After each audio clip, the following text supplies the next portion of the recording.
If you don't read the newspaper, you're uninformed. If you do read it, you're misinformed. What is the long-term effect of too much information? Information, I just need some information. I've been dying.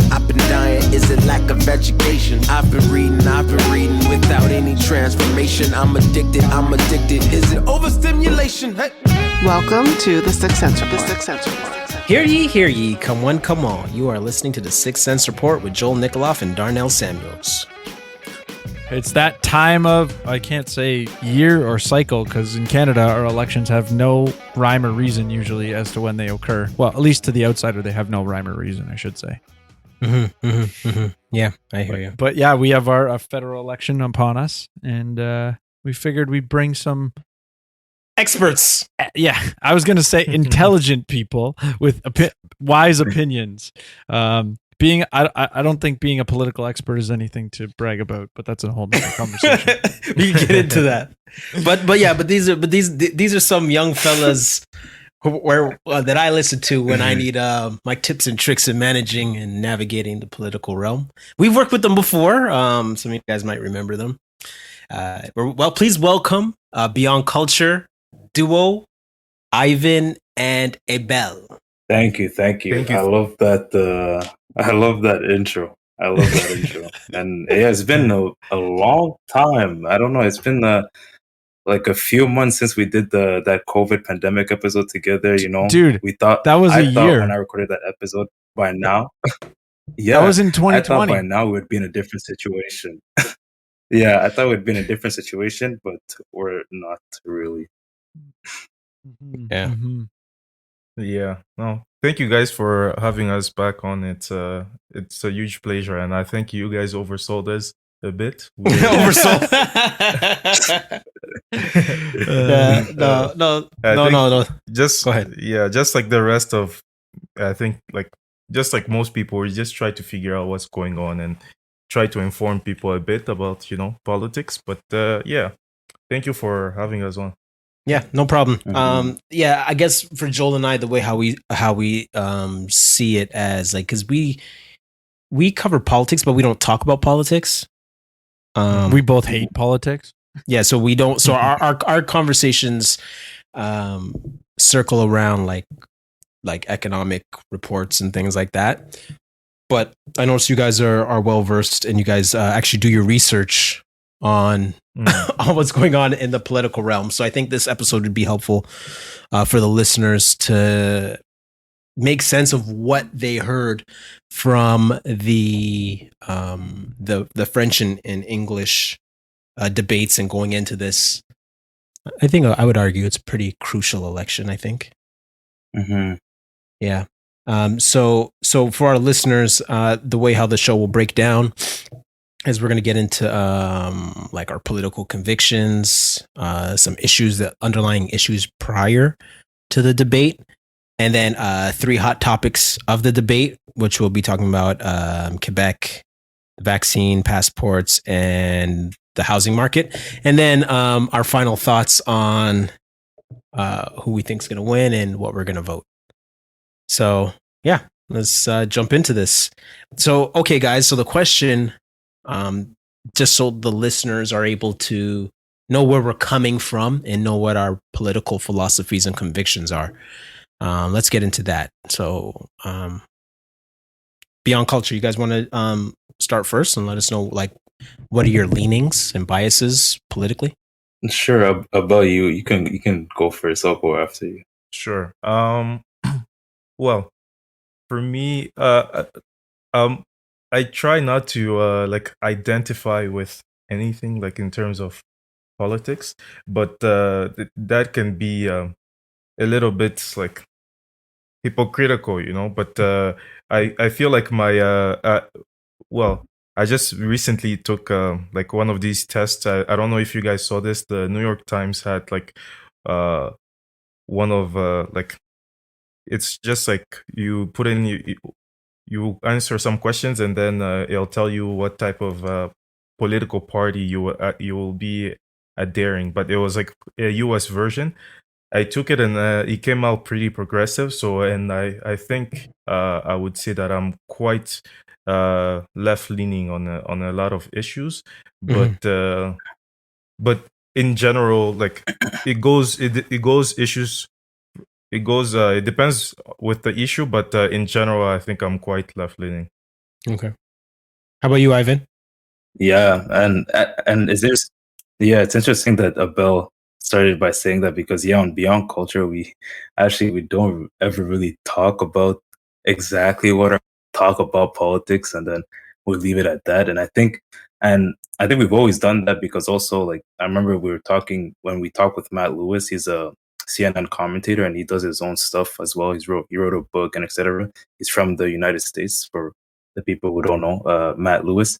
But he was talking about how, as a journalist, there was a time where, if you wouldn't say what your political leanings are because it compromises you, right? So when you talk about certain issues, your readers or viewers would realize, okay, this guy's coming at it from this angle. But I feel like every news station you watch, like it's very pronounced what their leanings are. And some people give the appearance of not having a leaning, but they do in the way they frame stories. But I guess I'm gonna be that guy today. Like I never say what my political leanings are, or who exactly I vote for. But the way I vote is always based on like the election itself and what's happening and what I believe I need personally and what would be the best thing for society as a whole. So I've never had really or affiliation or something like that. I've always been like, it's just based on the circumstance of the election that we're in, then I pick and choose where I go. Okay. That makes sense. How about you, Joel? I would say that I mean my leaning is economics, right? So I mean I'm always looking at it from long-term growth, long-term how do we lower poverty in the long run? And so I generally, when it comes to any given issue, I would say I don't have a political leaning. Obviously, people generally put me in the, let's say, minarchist, sort of libertarian, small government perspective. But I would argue I don't lean there. I get there from economics analysis. On that note, I'm basically, for the most part, the last little while before this election, I used to always say, I vote libertarian or spoil my vote.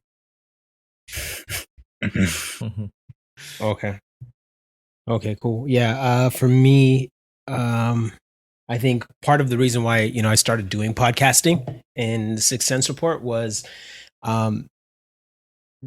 looking at, as a Christian, right? You kind of, you come to the faith, you start telling people about Jesus. You're trying to live your life and study, live your life in light of what Christ has done and study the scriptures. And I got deeper and deeper in my study in how, Christianity is more than just telling people about Jesus, but it flows into every sphere of life. And so for me, I feel like I have to admit that, that my bias is, Jesus Christ is King type of thing, and the scriptures are the final authority. So I see everything through that lens, and what that means is that, for example, I guess the political leaning I would call is I'm Darnellianism, right? Darnellian, right, theory, right? So the idea is like, okay, one, Jesus says, "My kingdom is not of this world," and so that means like a dual citizenship between being a Canadian citizen and then a citizen of the new heavens and new earth. And so so Christianity doesn't necessarily assimilate culture. It doesn't reject it, but it's other culture.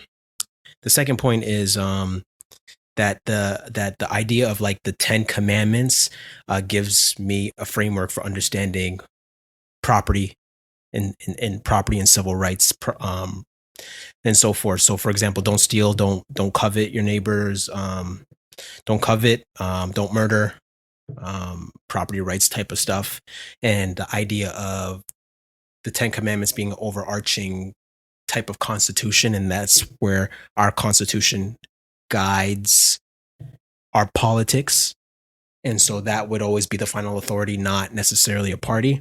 And then I would say God created the state. And so God created so that the government has a divine appointment by God to do particular things, which is protect the sanctity of life through capital punishment and promote what is good. And so for me, it's just bottom up, not top down. So social change comes from the bottom, which is the idea of subsidiarity, which we've talked about in the past, about how change happens at the lowest institutions, family, church, entrepreneurship, philanthropy, versus thinking that we're going to vote somebody that's going to make things better. And so the idea is that social change comes as a slow process, not a quick one. That comes with the voting for the right person. So this is where my vote would definitely be split, and I wouldn't necessarily vote for. Well, we'll get into that at the end, but this is where you're kind of sending a message by voting for an alternative party. So that's.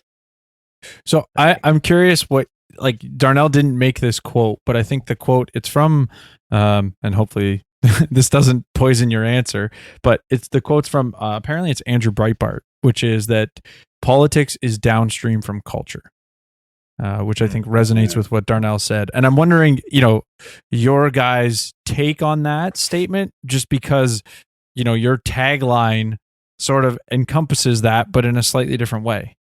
All right, so hold on quickly. What's your guys' tagline Beyond Culture? It's bridging the gap between culture and politics. Yeah.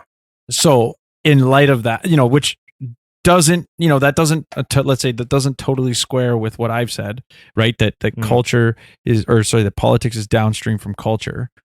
So I'm curious your take on that, because it does relate a lot to what Darnell, had said. Yeah. I know of that quote by Andrew Breitbart, who created one of like the most influential conservative, I would say not even newspaper, but like a website. But I don't know what I think of it, because I feel like it's a two-way street, like a lot of changes.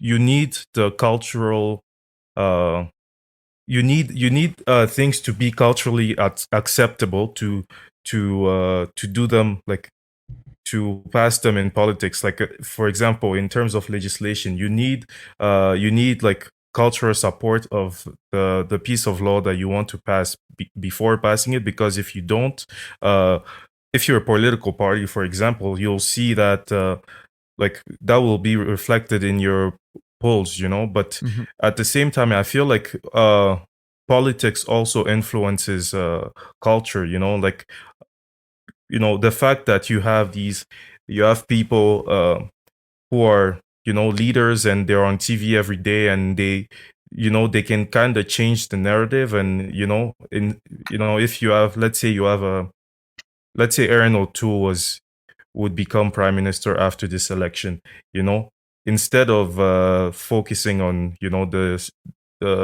liberal stuff that Justin Trudeau does, you'll probably hear him talking a little bit more about deficits, debt, and that kind of thing. And just the fact that he's talking about it would bring that up in the mind of Canadians, so in that sense, you have the politics that is influencing the cultural, but to keep this short, I do think that like if you need big changes in society, it usually has to have that has to happen in the culture first. Like if you think about like civil rights, obviously, like in the US, for example, if you think about like the laws that were passed in the 60s, obviously it's not the entire society that was in favor of desegregation and giving Black people their civil rights, but but you had a major chunk of the population that was in favor of that. So in order to have that change, you really need the culture to be ready for it. So in that sense, I think that there is some truth to the quote, but I don't think it's just a one-way street. Mm-hmm. I was going to say, I think, you've made a good point about, there's a bit of a feedback loop between the politicians. The thing that I would sort of, question though, is that are the politicians and the media narrative really an aspect of politics? Because I think of politics as the laws that change, the rules that are put in place, and really it's it's not the political actions that's driving the culture, but the political narrative and the media, as some people have called it, the new cathedral. They're shaping the culture through the constant messaging and narrative. And so to some extent, I see that as essentially the politicians recognizing they need to shift the culture. The way they do that is by constantly talking about something, making it an issue, bringing it up, putting it in mainstream. Without, I could give a couple examples, but that'll probably rabbit trail us off way too much. But I hear what you're saying, and I don't disagree. I just wonder if are we calling something politics that's really more of the culture and the narrative in the that's going on that allows them to do the political things they want to do. Yeah. Well, for example, like them removing Joel's boy from the debate, Maxime Bernier. So, Joel, you want to touch that real quick, man? Well, I mean, I think where was your man, yo? It's a great example. Well, I mean, it's really simple. Yeah. They didn't want him there because they didn't want his narrative having a place. Well, hold on. Well, hold on. But Maxime said, he said it was like it was kind of his fault for not meeting the Yes, but it's gerrymandering, right? Like they have. Well, I think it's something like, let's say there's 15 polls. They decide which of those 15 polls they're going to use in their calculation to say, oh, he doesn't have 4%. Right? Like you could have one poll with him with 10%, one poll with him 0.2%. Which one do you think they're going to include in the calculation? Does he reach the threshold? Okay. So then real quick, guys, do you think if Maxime was in the debate, like what do you think would have happened if he was in the debate? Do you think it would have helped his platform or changed people's minds? What do you guys think? Honestly, it really depends on Maxime, because I think if let's say he was in a debate and he would have taken this opportunity to actually reframe the narrative, because right now the narrative on Maxime is obviously he's a crazy alt-right leaning. Yeah, exactly. That's a narrative on, and is just coherent as we know he can be, and doesn't say anything crazy. Then it changes the whole narrative. And let's say conservatives that were more on the fence towards going PPC might be like, what, I feel comfortable with giving my vote to the PPC based off Maxime Bernier's let's say debate style, etc. But I think realistically, if he was at the debate, it would have became actually probably a slugfest. And I think I don't necessarily it would have been like the catalyst of it, but I think it would have been Jagmeet Singh, because we saw it last in the other debates in the last election. Jagmeet Singh, simply when he was on the debate stage with Maxime Bernier, would always bring up, scandals about Maxime Bernier's parties, past things he has said, and etc. So I don't think like a leader like Jagmeet Singh would have allowed Maxime Bernier to be on the debate stage and be completely unscathed, which would have then triggered Maxime Bernier to then go crazy. What do you think, Abel? Well, I think I take Ivan's points, but I think that, like, first of all, I think he would be better served. Bernier would have been better served in the French debate, because I believe his writing is in Quebec and he speaks French better than he speaks English. Oh, that's right. And at the end of the day, it's not like they're trying to win many seats. They're just they're kind of in the same boat as the Greens. They're just trying to win the leader seat. So I think he would have been better served to be in the French debate, because like in politics, visibility is everything. You know, if people don't know much about you, then they won't care much about you. You know, Mhm. so I don't know how the debate would have been, because like personally, I thought the first debate, the French debate, was better than the English one. The English one was quite like like it was uneventful, but I feel like in terms of what other people would have done, I think Justin Trudeau would have tried to portray Erin O'Toole as if, you know, like Erin O'Toole's policies are similar to Maxime Bernier's policies. He would try to, like, you know, make the point that the Conservative Party is not very much different from the PPC, and I think that was the same thing he did in 2019 with you know, with the leader of the Conservatives. You know, so think that is what he would have done. In terms of Bernier, like, I know, like, there's not much to lose. You know, you just show up, people know about you, and, you know, like, that's all you can ask for. And to come back to Joel's point, I think, you know, what happened with the decision of not inviting him was really bizarre, because like right after those few days, he's been really up in the polls. Yeah, Last time I checked, he's like at 6 or 7%, you know. So like, Actually, I think it was you 8. know, I've seen polls that Yeah, have he's had at him at 8. 12%. It depends on where you're looking to, right? You go out to Alberta, you're going to find him at much higher numbers than if you were looking in like downtown Toronto. yeah, just like the aggregate of polls is like I usually use like the 338 Canada and the CBC poll tracker, so I just use those two. But he's above 5%, you know. So it's kind of bizarre that, you know, I don't know. Like, I feel like it would have been better to have all of them just there, you know. But obviously, you need like you know, some minimum requirements, because you don't just want to have like 20 people up there, you know, simply because they have a party. But I think he should have been on the debate stage. Yeah, yeah.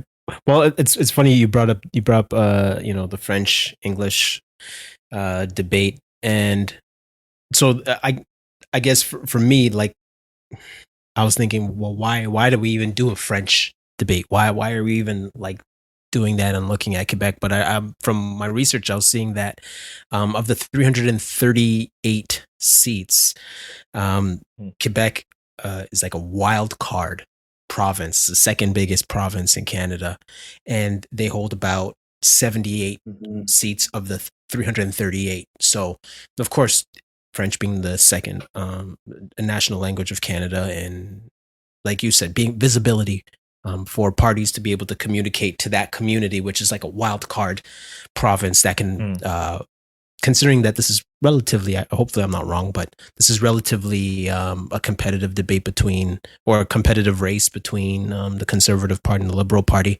It's important to communicate to the Quebec community. But for those people who aren't aware, and like, what do you guys think about the Quebec debate and just Quebec as a whole, like politically, and us interacting with them as it relates to them wanting to be separate, subsidized daycare, Bill C-21? What do you guys think about Quebec in the debate and just in general? You know, I don't know. Quebec has always been a bit bizarre for me, you know, because first of all, because of those 75 seats, if I'm not mistaken, you know, they hold a lot of power in federal politics, you know. So you'll have every single party pander to Quebec, and you know, you do have this streak of Quebec nationalism, especially now with, you know, with Legault as the premier, and the bloc, that, you know, the resurgence of the bloc at the federal level. So you have, like, nobody is saying, you know, everybody is just trying to be nice to Quebec, when, you know, there's I think that there's a need to call out a few things that Quebec is doing, but nobody has the courage to do it at the federal level.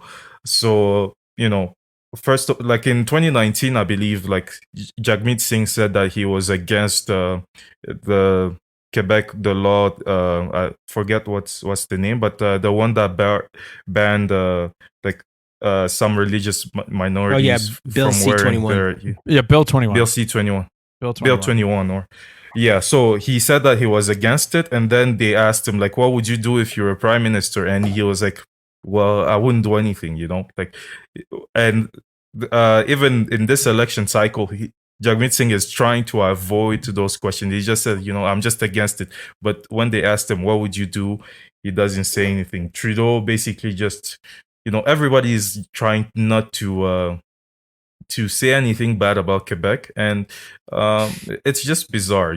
It's just bizarre. And in terms of like Quebec sovereignty and like its nationalism, I don't have a strong opinion one way or the other, but it's just rather bizarre to have like a nation within another nation, as Quebec claims to be, and well, some people claim Quebec is a nation, and it has been recognized in law in I believe in 2020 or 2021 that Quebec is a nation.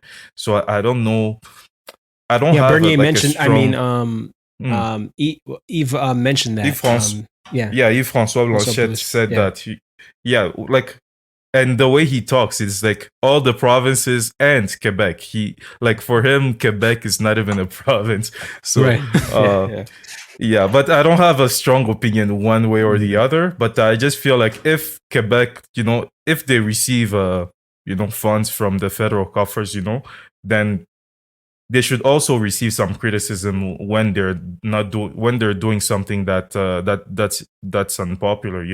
Like, I don't understand the whole thing being Quebec is a distinct society, so Canadians shouldn't have a say in what is happening in Quebec. I don't think that unless Quebec becomes independent, but as long as it is in the in the federation, people should have a say about what Quebec is doing, especially with equalization payments.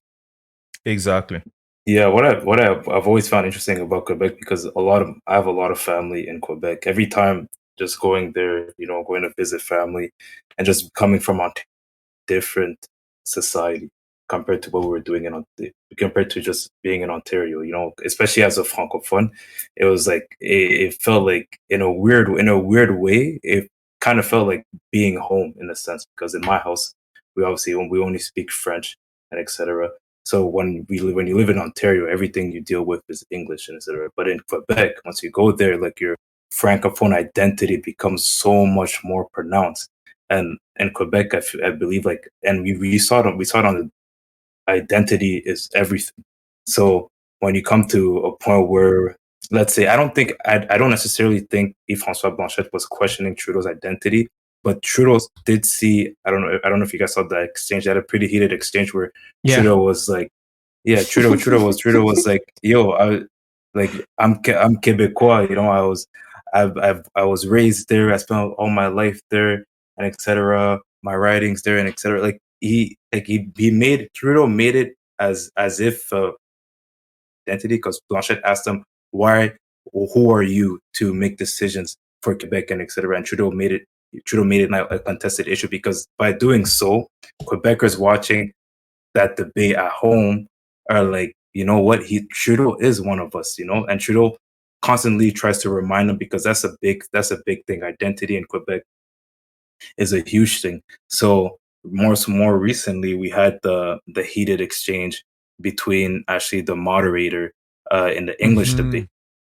He was talking when she was asking Yves François Blanchet about this quote unquote. She said that it was Bill C-21 was a discriminatory law, and she was asking Blanchet about that question. And the way I remember hearing the question come from her, and in my head, I'm just like, this question already has a preconceived conclusion to it. Even before Yvan had answered it, I'm just like, the framing of this question is not it. And then the first thing Yvan saw, your question seems to imply the answer that you want. And Abel and I talk about this all the debaters out on match. His rebuttals are always great, but when he I think that because I'm not sure I don't think a lot of Quebecers are watching the English debate, but just that national news, and it pushed François Legault to, come out against the moderator and against the broadcasting group, and then that pushed then Trudeau and Aaron O'Toole, who are all fighting for the Quebec vote, to come out against. Because obviously, like Abel said, now they're pandering to Quebecers and etc. But it's crazy how that one line of questioning now created like this big national story, and it all, to its core, it all comes down to one thing: just Quebec identity. Yeah. And I guess with Bill C-21, so for those who don't know, it prohibits most public or civil servants from wearing any kind of religious symbols on the job. So it could be like a crucifix, a kirpan for the Sikh community, or a hijab, or so forth. So the idea is that religion is seen as a private thing, and that's interesting because the rest of the country, we try to present ourselves as being inclusive, and that policy is not inclusive. So it's you could definitely see the stark difference between the two. Do you want to touch on that, Joel? Just in regards to Quebec? Yeah, I mean, the thing that's weird about Quebec is, you've got a federal party that really only cares about Quebec. So how is it a federal party? Right? Like, I mean, we all know they're not going to win the prime minister's seat. And now I will sort of backtrack on that in a second, because I actually sort of like what it represents in one regard. But in general, you've got this basically almost a provincial party running at the federal level. And hypothetically, if they were ever in charge, are they only going to prioritize Quebec at the hindrance of the rest of the country? Now, the reason I say I want to backtrack on that a little bit is my biggest beef with the political system as it runs today is we stopped electing representatives, and we started, and I don't know when we started and stopped this, but we used to have the focus on, okay, I'm electing a representative for our riding, and that representative is going to vote for bills and things that are in the best interest of the community that they represent. We no longer do that at all. We vote for a team. And if your team wins, your representative is expected to vote in line with their party. Take the last year as a prime example. Anyone who voted against the Conservatives in Ontario that was a Conservative, kicked out of the party. Right? So we no longer have a representative who we know is going to vote in our best interest. No, we are going to vote for a team that is going to try to implement their agenda for the time that they're in charge. I fundamentally think that is a problem, and the vast majority of people have no concept of it because they like telling other people what to do. Yeah. Well, I guess for me, what one of the things that stuck out from the French debate was the 11-year-old kid in the fossil fuel, Charles Leduc, right? But I know I'm not pronouncing it right. So how do I pronounce it, Yvan? Was he a French? Was that kid French? If it's French, it's Leduc, but I don't know. Yeah, because they were like Charles. I was like, what? Charles? What is it? I don't know. But I thought it was funny. I thought it was funny that they had an 11-year-old talking about fossil fuels and his future kids. And I was like, I was like, fossil fuels? Like, what is it? Come on, what is this guy talking about, man? But I guess that's part of the political play and just involving kids in the conversation about climate change, and that kids really care, and that it has something to do with the future and so forth. So I thought that was pretty interesting. Yeah. What did you guys think about the vaccine passport in either English or French debate when they talked about it? What was your guys' take? You want to start out, Abel? What you thought? Sure. I don't recall the vaccine passport being like a big issue in the debates, but I may be wrong.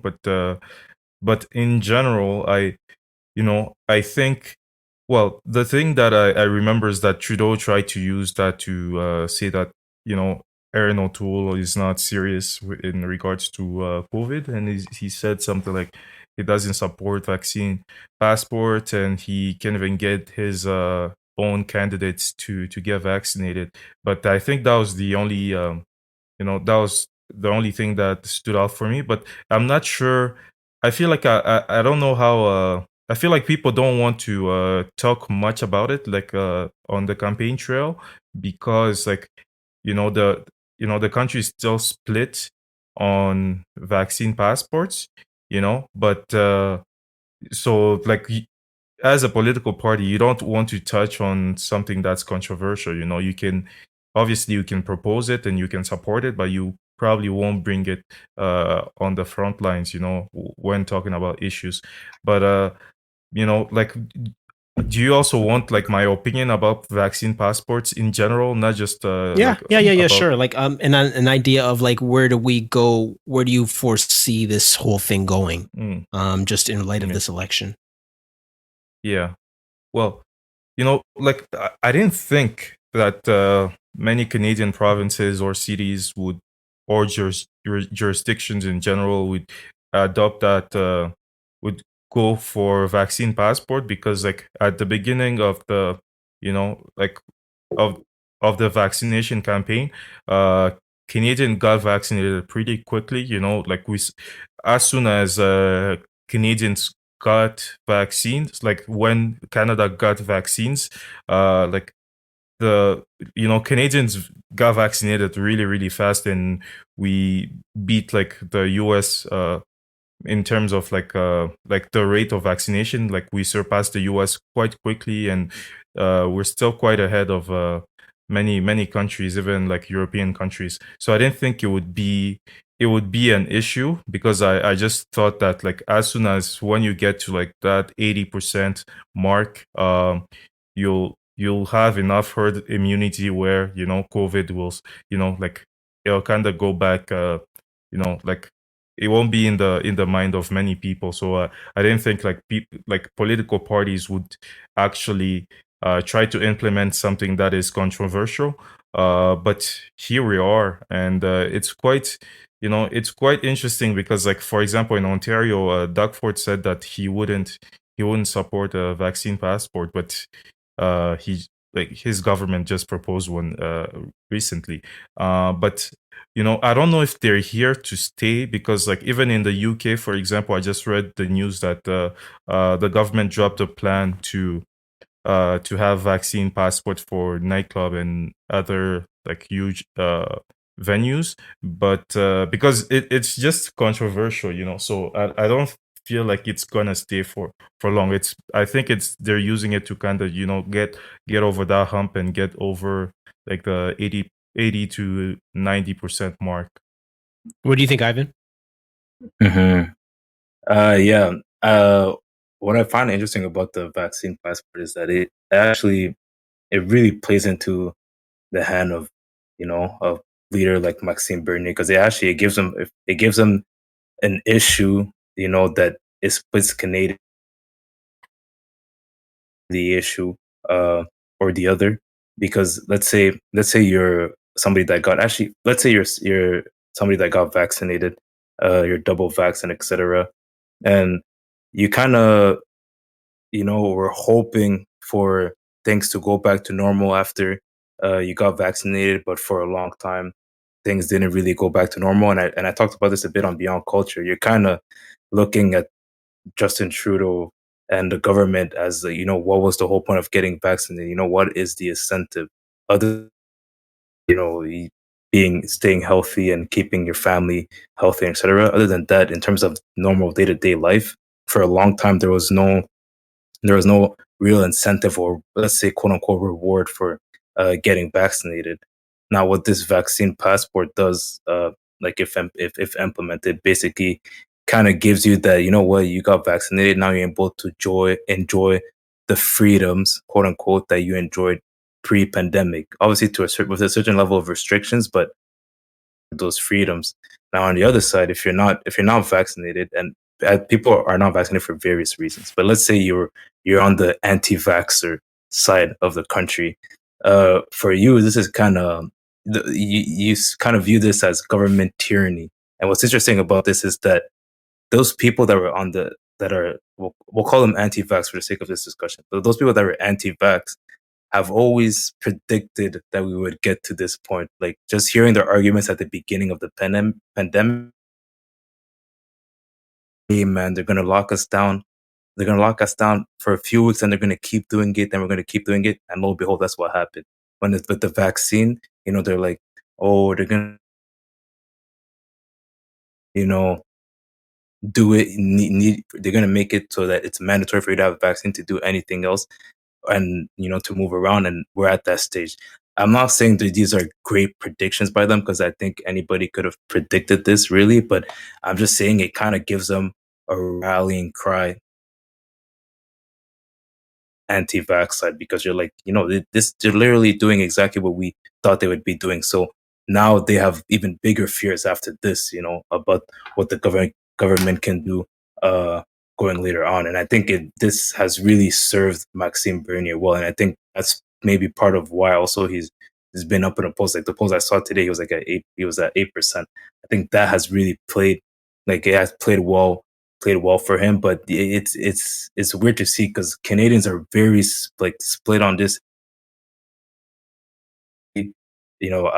I just finished getting fully vaccinated, and on this issue, I'm not really either or. And I feel like in the discourse we have right now in Canadian politics, like if you don't choose one of the sides, then you're not seen in a good way. There's no space really for it to be, in the middle. Like if you're in the middle, they really kill you. Because I think a guy like Aaron O'Toole, he's been trying to toe this line of, I encourage everybody to get vaccinated, but he doesn't have all his own MPs. So he's trying to toe this line, but that's one thing that he's getting killed on in the debate stage, because I don't know why in Canadian discourse right now, you really can't be in the middle. What about you, Joel Jeezy? Well, I mean, there's so many layers to this issue.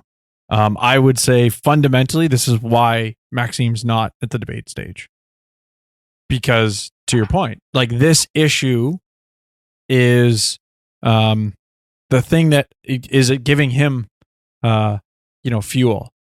And I would argue the reason why it wasn't talked about at the debate is because largely they're relatively the same. All the other parties, Maxime's the only not lockdown, not critical of lockdowns, the only one critical of vaccine passports. And so, yeah, I think it's intentionally, as I can't remember which one of you guys said it, but when you've got such a hot topic issue, generally you're going to try to avoid it. And I would say, from the polls that I've seen, and I'm talking like at the Star, and like it's really not that divided. I think the media is driving a narrative. You look at the polls. There's one poll, I think, from the Star that had like 12 or 13,000 people voted. 75+% said, no, we don't want vaccine passports. So, and I see this in polls all the time. Now, obviously, you could have let's call it anti-passport people spamming the crap out of those polls, of course. But what's funny is you see the mainstream news articles putting this poll up over and over and over again, and every single time I've seen it, it's been at least 2/3 saying no. That one that I was talking about recently was the one I've seen that was the biggest numbers voting, and also the biggest percentage that I've ever seen. So I think you guys are absolutely right that the vaccine passport conversation is in Maxime's benefit.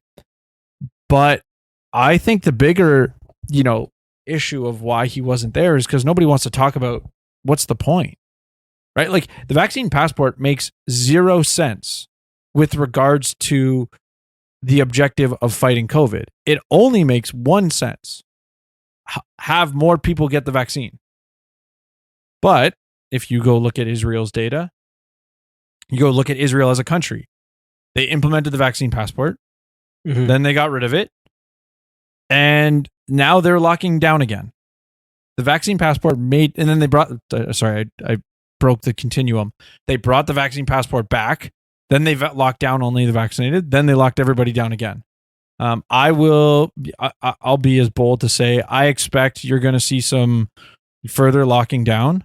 Now, I'll caveat at the very end. So hold on. So you're being a prophet? You false teacher? No. What are you willing to put on it? Okay, so this is why I said I'll give a caveat, because if they continue with the current trajectory, meaning using of cases as the primary driver of decision making of their models and the fear mongering that goes along with these models that are never correct, you will have a trajectory of, let's say mid-October, you're probably going to end up locking down unvaccinated people to the extent of, very limited, only super essential, like grocery shopping type things.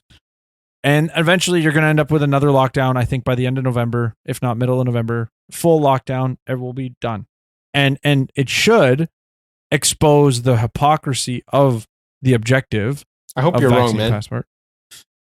And I think you're going to see, unfortunately, the perpetuating of this narrative that it's a pandemic of the unvaccinated, which, and to me, that's what scares me the most, because there's this intentional, like the pandemic of the unvaccinated makes no sense whatsoever.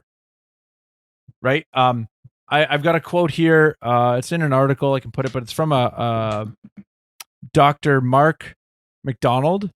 He's a psychiatrist. He was having a conversation with a guy out of Toronto. His name's Todd Hayen. So this is the quote. Pandemic of the unvaccinated has emerged as an expression of propaganda meant to provoke anger towards those who exercise medical choice in a deferring or refusing the experimental vaccine. It is meant to isolate, shame, and humiliate anyone who will not agree to surrender medical autonomy to the state. It is intentionally divides, and this is American, because that guy's American, the other guy's Canadian, against one another while simultaneously distracting attention from the medical reality of a poor vaccine efficacy and vaccine harm. The expression is devoid of scientific meaning, but full of coercive psychological power, and it must be challenged. And the reason I want to read that is because, like, we know that there's a lot of breakthrough cases. Again, go look at Israel's data. The same percentage of people vaccinated are the same percentage of vaccinated cases of COVID. And they're all Pfizer, super early rollout. Arguably, their data is potentially 3 to 4 months ahead of ours. So I bring that up to say, the logic behind a vaccine passport, they don't want to discuss it in mainstream. Right. And this is why I say they intentionally leave Bernier off the stage, because getting into a conversation about whether a vaccine passport is valuable, it flies in the face of the recovered, who are just completely ignored like they don't exist. Right. To me, that is the biggest issue. You've got, historically speaking, natural immunity. Well, natural immunity is what we're trying to mimic with a vaccine. Without going down a rabbit trail too much into vaccine, concepts, natural immunity is going to give you antibodies and let's say encoding into your body about the entire virus. If I'm not mistaken, there's 5 proteins. The vaccine only encodes the information about one of those proteins. So whether or not it has longer term, short term, like that conversation, obviously we can't know when we only have 2 years, arguably, of data, or 18 months of data. So someone can make speculative claims about not being as good. Inherently, though, it is more robust because the concept of a variant that evades the vaccine is not even feasible to a variant that evades natural immunity, because the virus doesn't fundamentally vary enough from someone who's had the natural immunity. So again, my point is that the vaccine passport inherently has so many flaws when you evaluate it logically in light of what they say it is for. And so for me, what I would say, and I'm stealing this from Candace Malcolm. Candace Malcolm basically said that the English debate shows how our political leaders are so out of touch, because all of the stuff that they're talking about is largely irrelevant to day-to-day lives of so many Canadians. Whether it comes to they've been out of work, they're not allowed to work. They're, the vaccine passport's basically forcing, let's say, anyone who's unvaccinated to forgo the things of life that are going to help their mental health. Right? Like, it is literally psychological warfare that we're, like, in the sense of, go back to what we were talking about earlier slightly with regards to politicians shaping the narrative in order to do things politically. So, and the reason I say psychological warfare, literally small business owners and most of the population have had their rights abused for 18 months. Now we're at the point where we're going to say, we'll stop abusing your rights if you start abusing other people's rights. It's literally a psychological abuse that we're talking about. And again, I would say for me, for a lot of people, it is the concepts that underlie the vaccine passport and dividing the culture and the people that they're concerned about. And the people that are promoting the vaccine passport, in my opinion, are so afraid of COVID and so in line with, well, the government says we have to do this, and there's no questioning. Mm-hmm. And so this is, I know I've kind of gone a tirade here, but the point is that there's no conversation. We're not allowed to have a conversation. Hey, is this actually going to be an effective means? No, the issue, in my opinion, is the government is upset. The people are not being obedient. And this is simply punishment for not being obedient. Mm-hmm. Well, I think one of the, I guess, little minor pushbacks I can give to what Candace Malcolm said about the English debate and the relevance, or what's relevant to the common people, like that the issue of housing, right? Mm-hmm. Like, I think the issue of housing hits home for everybody, and not necessarily in the sense of, yes, we know that our housing market in Ontario, in the GTA especially, is on fire. It hits home in the sense where, okay, so I was reading this book called Why A Students Work for C Students and B Students Work for the Government by Robert Kiyosaki. And in every book I read, I always try to take away one thing, one life-changing principle. And one life-changing concept that I learned from it was just a sentence. It was like a throwaway sentence. It's not the point of the book, but it was a point that will resonate with all of us. What if a man cannot afford a family? What if a man cannot afford a family? And what that means is that in order to have a lady and kids, you need a home, you need a house. You need a house to put them in. And so, like, if you can't afford a house, so where are you going to go put your lady? Where are you going to go put your kids? And so, especially for the fellas, that hits home where you're like, okay, so what does that look like for me to, grow my family? And so Jagmeet Singh brings up this, a potential solution to correcting the housing market. And he talks about, creating a tax, 20% tax on foreign investors, to, de-incentivize them from inflating our market. And it's kind of weird because the foreign investors are immigrants like he is, and whatever the case is. But the point I'm making is that irrespective of who wins this election, what does Joel do? What do I do? What does Abel do? What does Yvan do as men trying to grow and mature and expand our families, or whatever the case may be? What does that actually look like practically? But just off the top, what was your take on? What's your take on the housing market, Abel and Yvan? You start with Abel. Sure. Like I've been I've been studying this issue recently, because it's a problem not just in Canada but also in the US. But to be quite transparent, I'm not like an expert in terms of housing and the housing market, but from what I've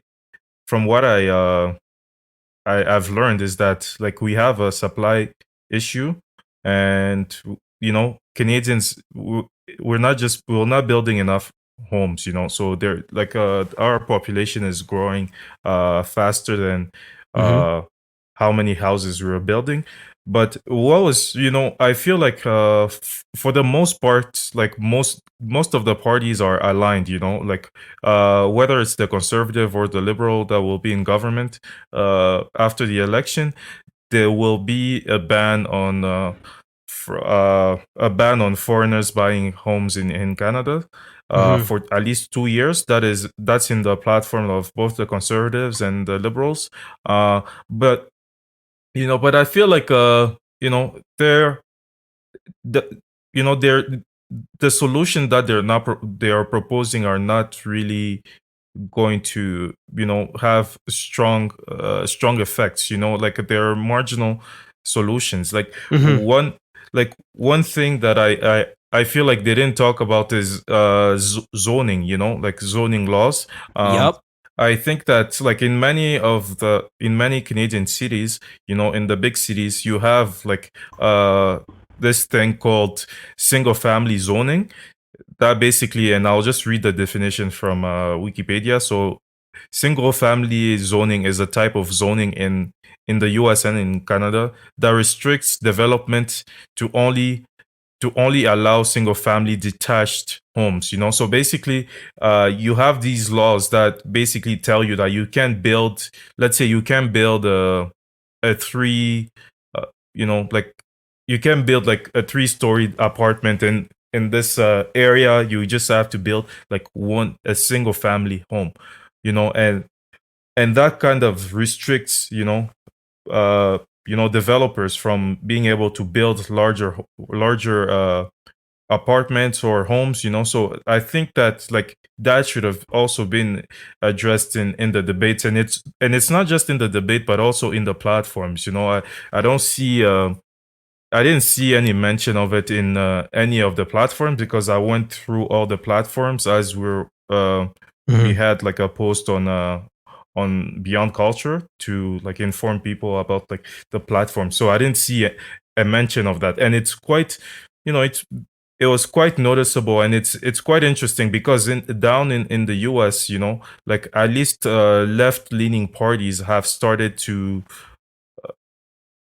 left-leaning parties have started to like move to like against single family zoning. So, and even like I believe Biden in his plan to build back better has said that he will try to fight it. So I don't know, like I don't see how, like I feel like we're not addressing all the issues, all the important issues. We're just proposing solutions that will only be marginal. Right. And actually, I just wanted to piggyback on what Abel was saying. There was this article, and I'll put in the show notes. And it said this. So the difficulty with getting housing built while we have 400,000 new people moving into the country each year. In the G7, Canada ranks as the most difficult country to obtain a building permit. Right. So in the article, it states that according to a World Bank survey, Canada ranks 64th out of 190 nations in ease of obtaining construction permits, reflecting a lack of e-permitting sophistication. So again, this is something that they're not talking about. And on Maxime Bernier's platform. Yeah, he doesn't even. Yeah, it's not mentioned. So, Darnell, I would say Bernier did actually. Now he addressed it in a way that I don't think people are going to like. But Bernier, one of the ways he was addressing it, he actually was pointing out to what you said with regards to immigration. One of his solutions would be to lower immigration because you're compounding a different problem when you have immigration at that level. Now, I don't necessarily think that's a comprehensive solution, but what I do appreciate about it is what I would criticize, let's say mostly the liberals' perspective, right? Like the people who are criticizing Trudeau are like, you're basically telling us you're going to do what you've said you were going to do for the last 5 years, 6 years, and nothing's happened. Right? Like you haven't, you're just, we're going to address this problem. Like, I know I'm oversimplifying it, but his solutions are the same solutions he's had, and clearly it hasn't made a difference. And so my criticism is that, partially because of the way we do debates, partially because of the political atmosphere / people's willingness to think, we actually need to have a real conversation about the cause and effect. Like, I am totally on board with what you've said, or the point you brought up about permits and zoning, and the fact that we have a supply issue and the permits are so hard to get is actually getting to a conversation about, part of the reason why housing prices are so high is the supply issue. Well, how do we address the supply issue? But the other side of that, and again, this is where, my criticism towards, let's say, the more left-leaning solutions to all of these, a lot of problems, is a failure to actually have a conversation about the cause, right? We want to address the symptom, which is that nobody can afford housing in the GTA, but we don't actually want to have a conversation about how did we get here. And I, at the very beginning of the show, I said my solutions are always long-term, right? I want to look at things from economically. Well, we don't end up in a housing price issue based on 2 or 3 years. This is like a 5 to 25 year time horizon that caused this problem. We're not going to solve it by simply saying, here's the problem, or here's the symptoms that we don't like that we want to fix. Obviously, for the listeners that know where I'm going to come, part of this is the central bank setting the interest rate as low as it is, because when a house price costs $500,000 and the interest rate is 5 to 6%, and you make interest rates 2 to 3%, you've just made the demand for a $500,000 price house go through the roof, because now way more people can afford that house. Now that there's a higher demand, you're going to drive the price of that $500,000 house up until there's less demand. So we're not going to have an economics conversation about how the central bank and their monetary policy, which is basically becoming MMT, has consequences. Inflation that we're all experiencing. Yeah, right? How much of the debate was talking about inflation? None. How much of the debate is talking about rising costs? And again, part of the dilemma is, why can't people afford houses? Because the cost of living, which housing is one of the things, is part of it. We forget that there's a revenue minus expenses. The equation has 2 numbers. All the government wants to talk about is raising people's revenue or subsidizing a cost.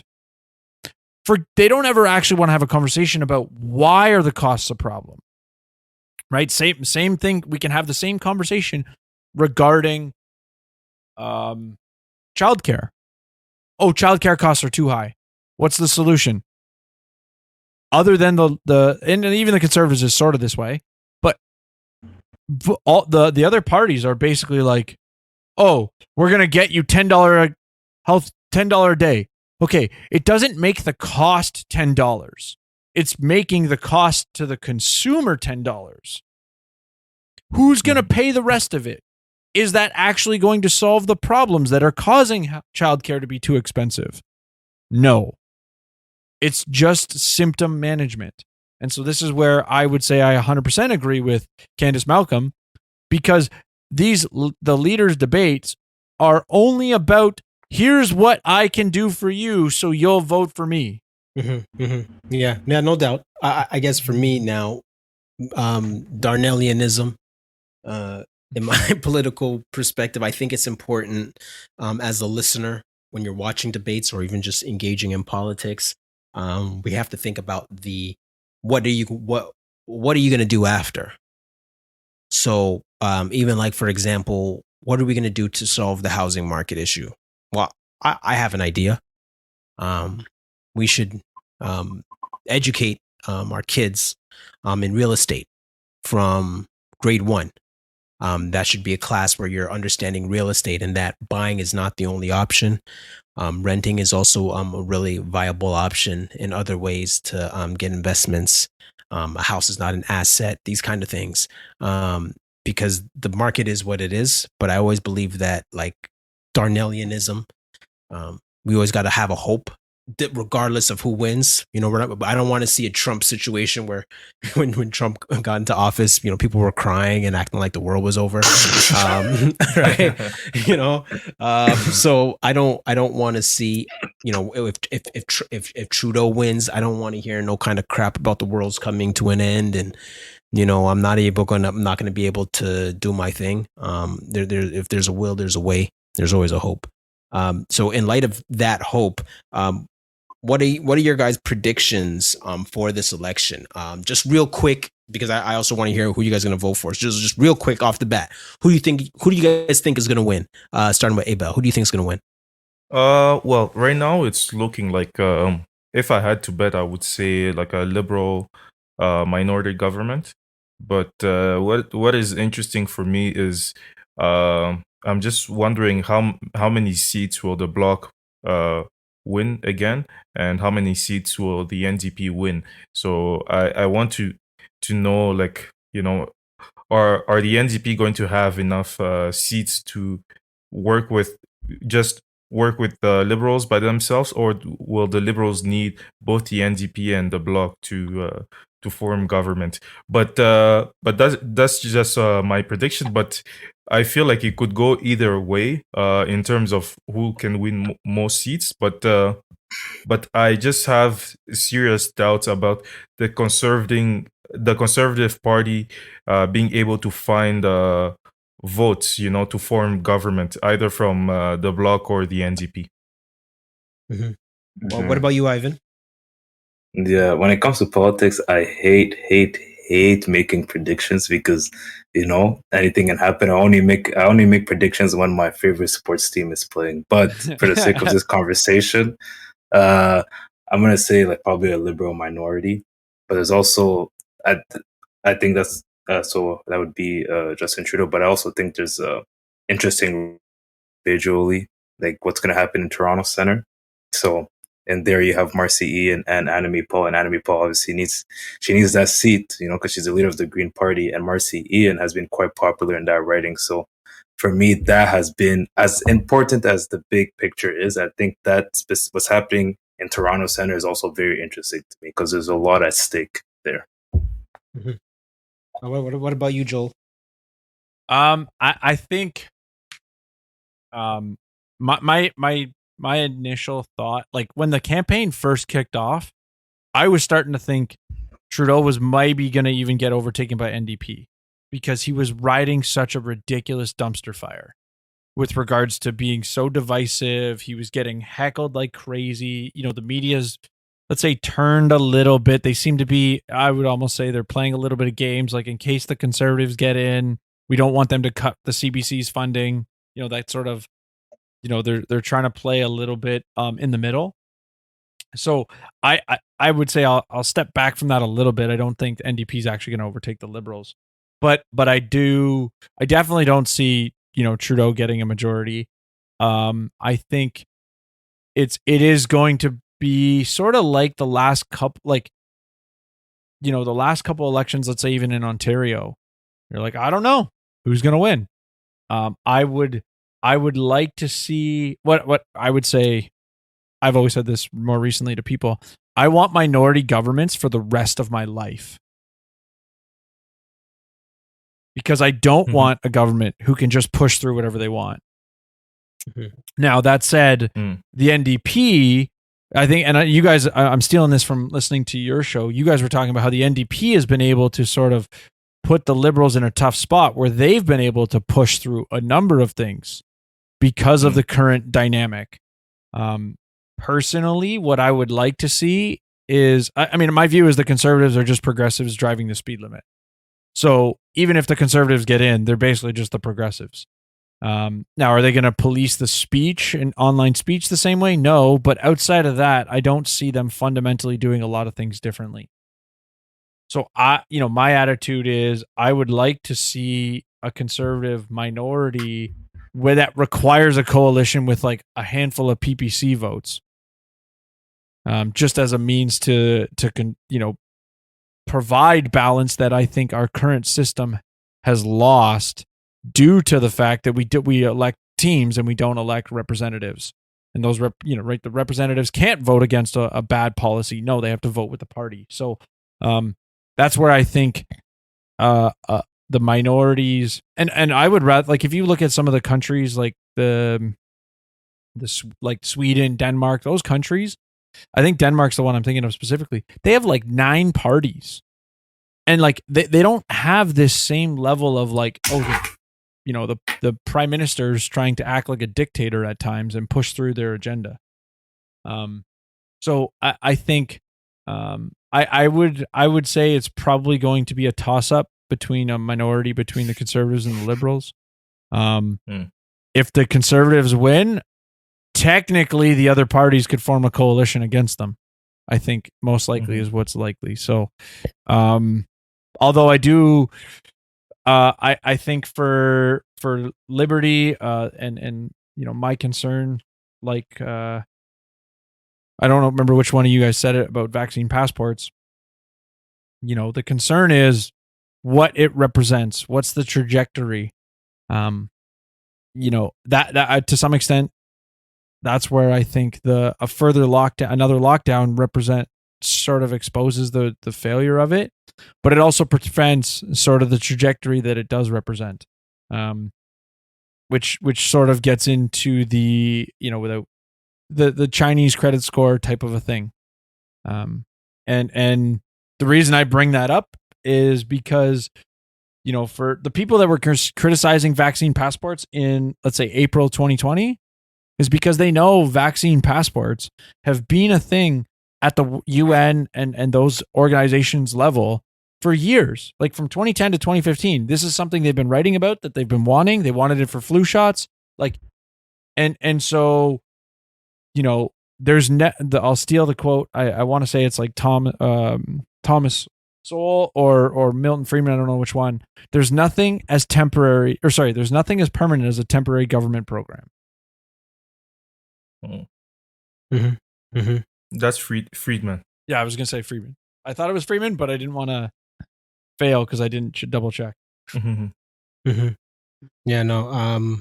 I guess for me, I guess a conservative minority. Although I'm not a big fan of the Conservative Party. But let's get a little controversial here. So who you guys voting for? Abel? Well, and why?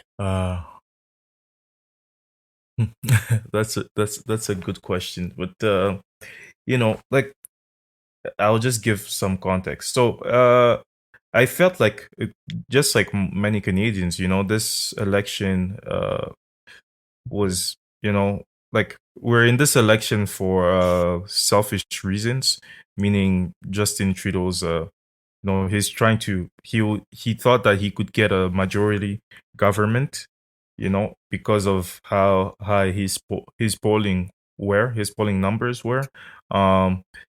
But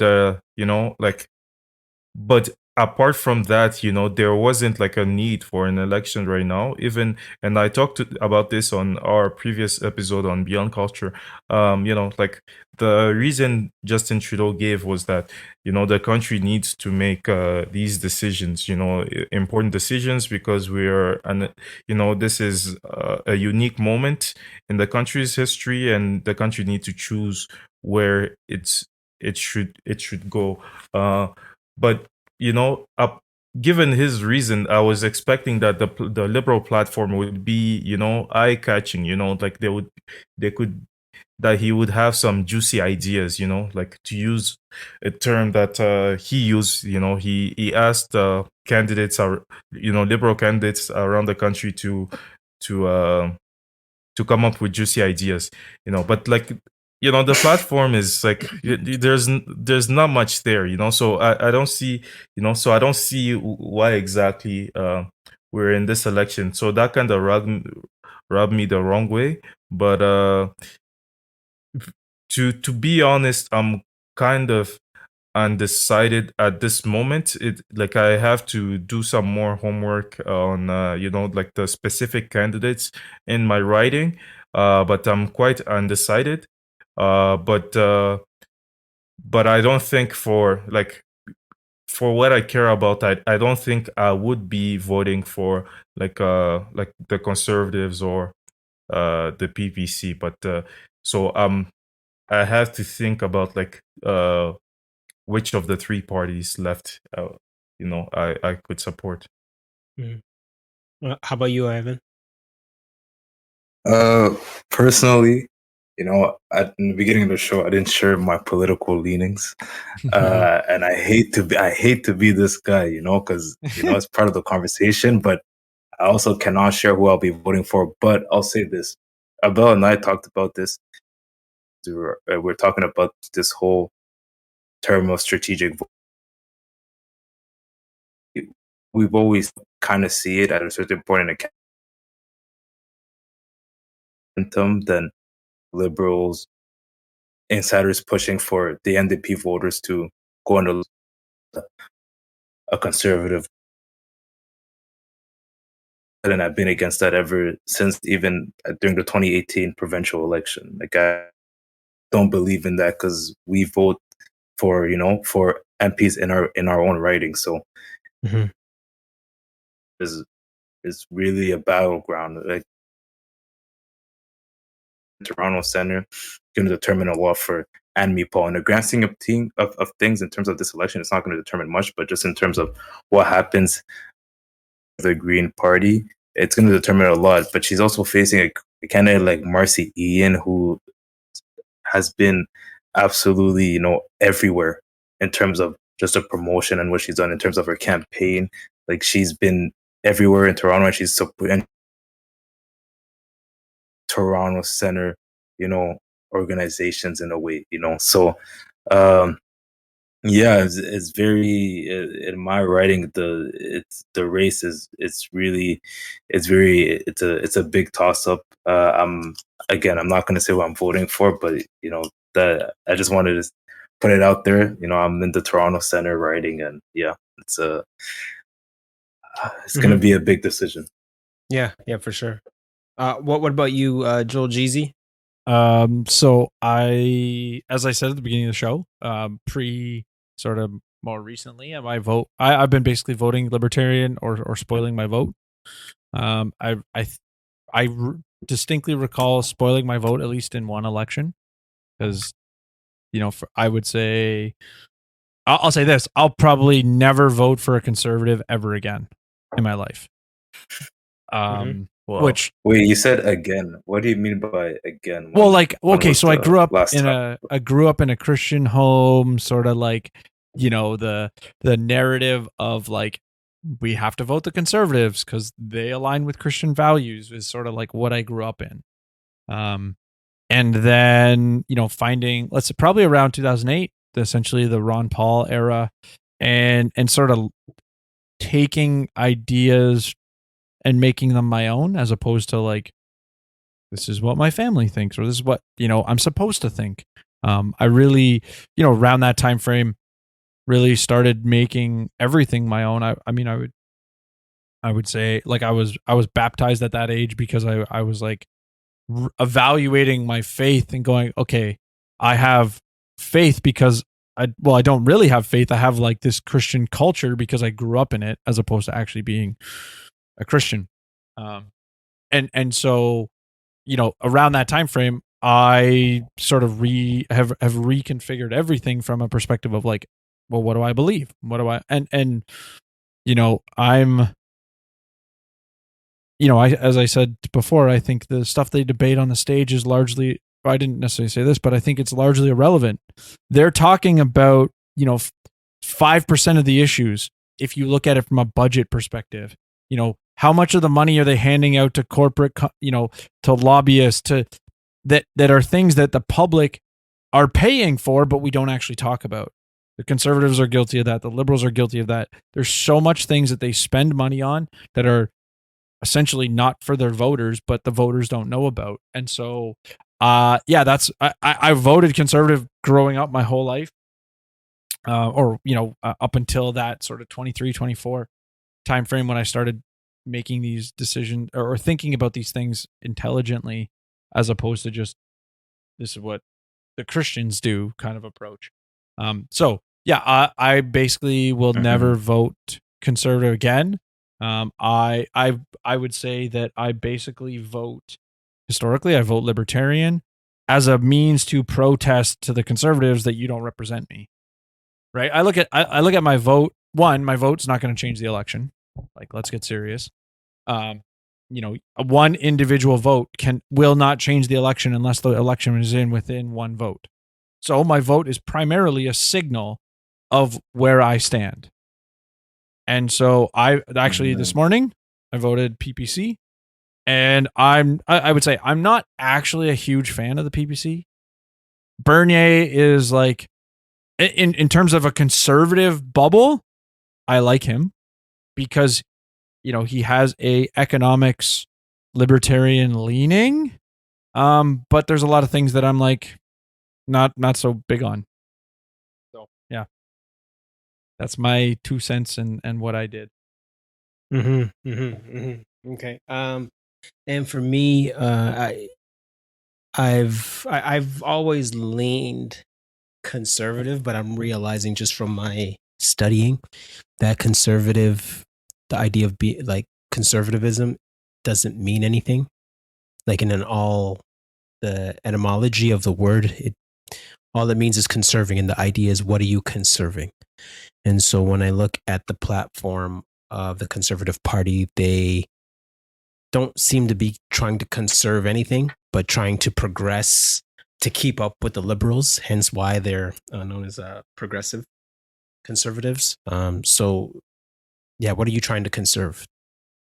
And it doesn't seem like they have any values that they're trying to conserve versus trying to keep up with the Joneses or the liberals. And so that's kind of made me think about, okay, well,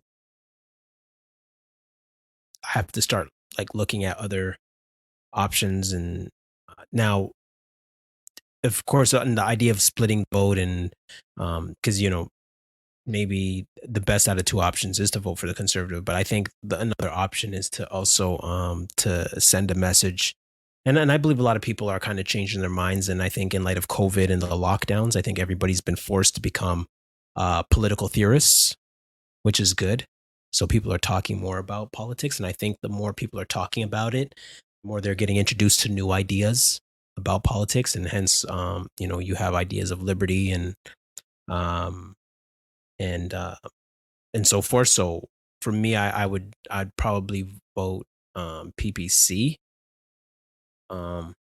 And for the sake of sending a message that there is support and that people do believe in alternative views of government, I think, like I said, I think it's consistent with my view, not necessarily, well, it's consistent with my view in the sense that I believe change is slow. And that the change I want to see is not going to happen in the next couple of weeks. Right? It's going to be I'm hoping for a slow growth in that party, and that there'll be a better showing going in the future. But ethically, I can't sign off on the foolishness I'm seeing in the other parties. The lack of economic principles and values. I can't do it. And again, like I said, my future doesn't hinge on this election and lockdowns. That's just not how I get down. I'm still gonna achieve what I have set out to achieve.